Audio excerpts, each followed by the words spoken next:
Our guest today is Camilla Batman-Gelage. She's founder and director of Kids Company, a charity working in South London with lone children. It's been going for 11 years now and has dealt with over 12,000 young people. Camilla is a champion of those children that many other parts of society have given up on. Camilla, welcome, and can I just talk about your own background to begin with, because that's interesting. You are Iranian by birth, born into a fairly wealthy family. Just talk a little bit about that. I was growing up in Iran, and my experience of childhood was that I had 2 police bodyguards. And then I ended up at a public school in Britain, and the Iranian Revolution happened whilst I was at school, and I was left here with no status and no money. My father was taken as a prisoner in Iran, and I had to get political asylum and basically work in nurseries to try and raise money during the holidays. Did your family join you though, or were you by yourself for a few years? I was by myself for a while. My mother eventually, who happened to be in France, joined me, and my father was kept as a prisoner in the main prison in Iran, because they just collected all the intellectuals and the wealthy. I suppose that means, especially given it was boarding school and your family weren't with you, that for you school played a huge part in your childhood and in your upbringing. Yes, but also I struggled at school. I found it very, very difficult. You are severely dyslexic. Very. Was that part of the reason you struggled? It was very, very hard, because by the time I was 14, I was speaking 3 languages fluently, but couldn't really write in any of them. My mother generously contributed to my common entrance paper. And when I got to the public school, very quickly, they realized there was something wrong. So I was definitely in the bottom set. But how did that make you feel about yourself, about your own ability? I thought that I was very thick. Was that what people told you? Well, I couldn't understand. You know, I lived in this very discrepant world because I was intellectually very advanced. And, you know, by 12, I was interested in Bertrand Russell, I was interested in Jung. But I was sitting in a class where I thought, if they describe another tree in this book, I'm going to commit suicide. And the frustration I felt at not being able to read the print, not to write. I hated, you know, all the textbooks, couldn't take anything in. I mean, you did actually end up going to Warwick University, but was there a time when you felt like dropping out of education and felt it wasn't for you? What happened to me, I was very lucky. A neurologist, when I was 16, assessed me at Queen's Hospital in London and made the examining boards allow me to do everything on tape recorder. So in fact, I've got 4 A-levels on tape, and Warwick University was the only university that would give me a place. Credit to Warwick for Yeah, that. absolutely. Because everywhere else turned me down because they thought I wouldn't academically achieve. And Warwick allowed me to use a tape recorder. Did you do your degree by my entire degree, I've got a first-class degree, it's all on tape. So all the exams, all the papers were all done on tape. And then subsequently it was the same for my psychotherapy training, that's all on tape. So a whole door opened. Not many people at 20 odd then went and set up a charity to help children who'd not had the same advantages you had. Well, the first charity I set up when I was 25 is called The Place to Be, which offers... Which still runs? Yeah, it offers therapeutic and counselling support to children in schools, and it's national. Then, in my early 30s, I set up Kids Company because I became very interested in children who were worried about the holidays coming about and very anxious that school wouldn't be there as a kind of security for them. And I wanted to set up a provision that was looking after children during the holidays. But what happened is we were in some railway arches in Camberwell, and basically 100 adolescent boys arrived en masse. Initially to destroy the place. So they used to light cushions and roll their spliffs up and get their knives out and rip the whole thing up. And we were out of our depth. Do you remember you learned from that experience that there was a need there? Kids Company definitely evolved because of what children were telling us. We have 2 street level centres. One is an academy for education, which we'll talk for about young people, later and on. the other is a multidisciplinary centre that functions in a parenting capacity in the lives of children where there isn't a functioning parent around. And when do they come? Do they still come during the holidays or after school? Or do you have some children all day? They come all day. So what happened after that 100, another 100 arrived, and basically we've ended up with 900 children at this street level centre, and some of them have been with us for years. In fact, in October we drove a group up to university who'd arrived as children drug dealing and in prostitution. The kind of child that arrives at Kids Company Centre, the Arches, is a child who doesn't have a functioning parent in their lives. The parent may be an addict or have mental health problems. What age children are you talking about? When I first started, it used to be 13 and 14-year-olds. Now we're seeing them at 10.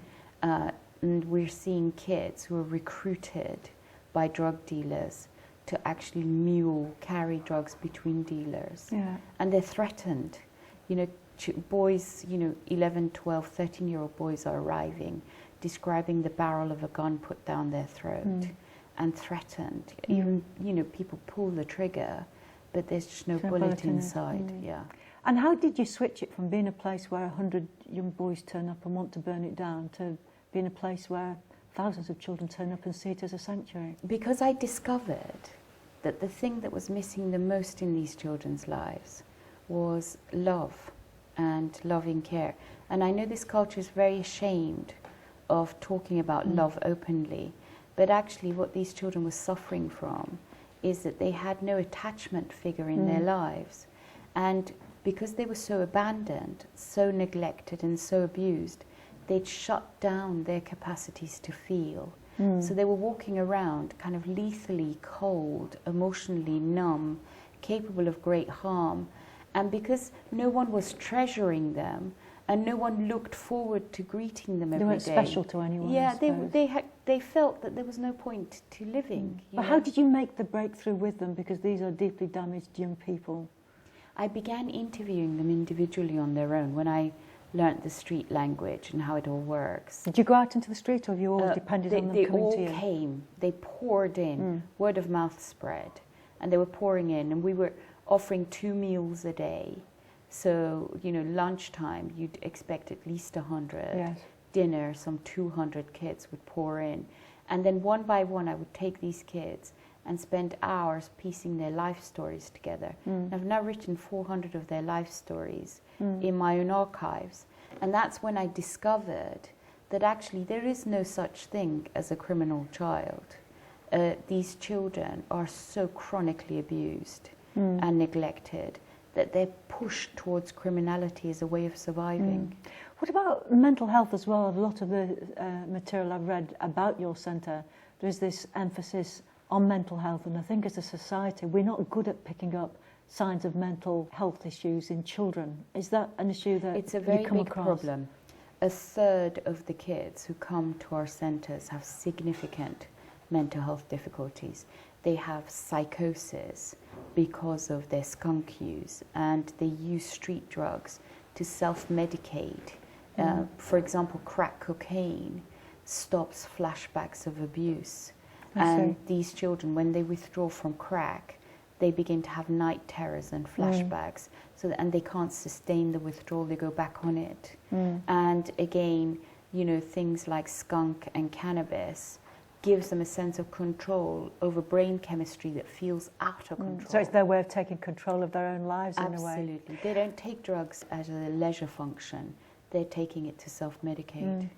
Be clear about this. Where do the children go home at night to? Where do they go back to sleep? 68% of the children are homeless when they arrive. So they're in local authority care? Well, should be. And this is one of the problems. In this country at the moment, there are some 550 to 570,000 children referred to child protection. We're only able to take about 37,200 on the child protection register. So there's some 500,000 plus children left outside the doors of social services. And this is the hidden statistic. So what happens to these kids is they end up on people's floors. I've walked into squats. And these are children under 16. These are children legally children. Absolutely. Yeah. Is it just capacity, or sometimes is it the attitude of those people who are in the system, in social services, who are meant to be dealing with these children? Why does it go so badly wrong for so many youngsters?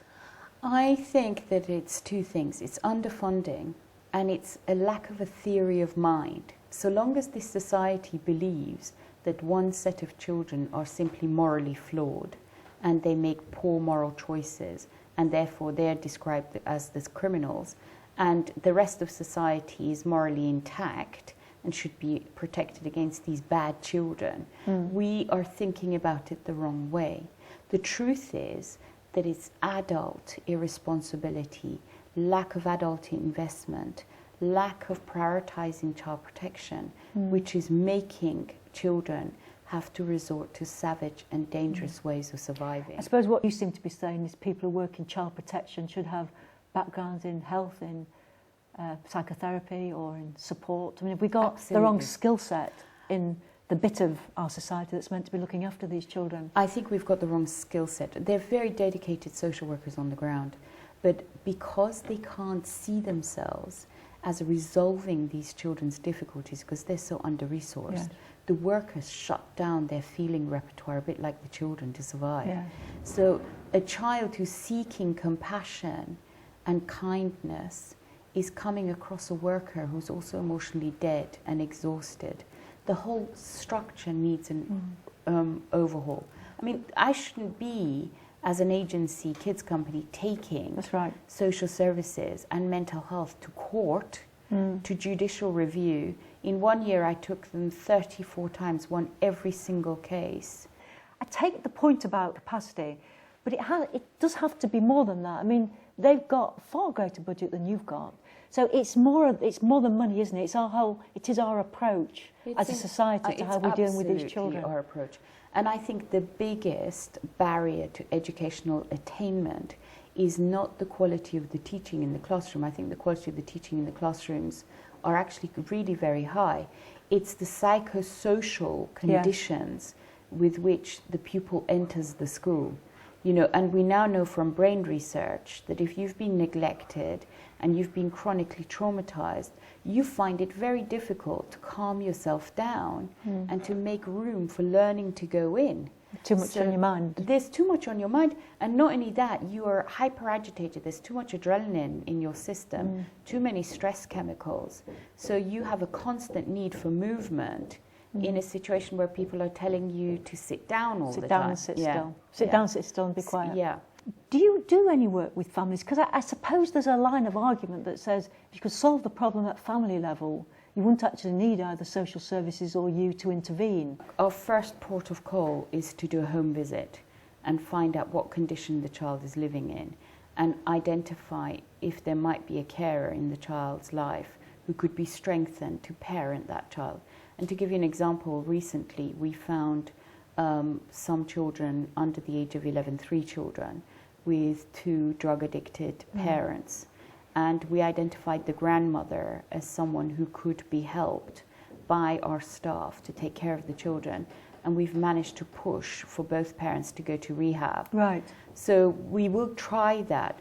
But the truth is that, you know, we have some 800 children with us on Christmas Day. Yeah.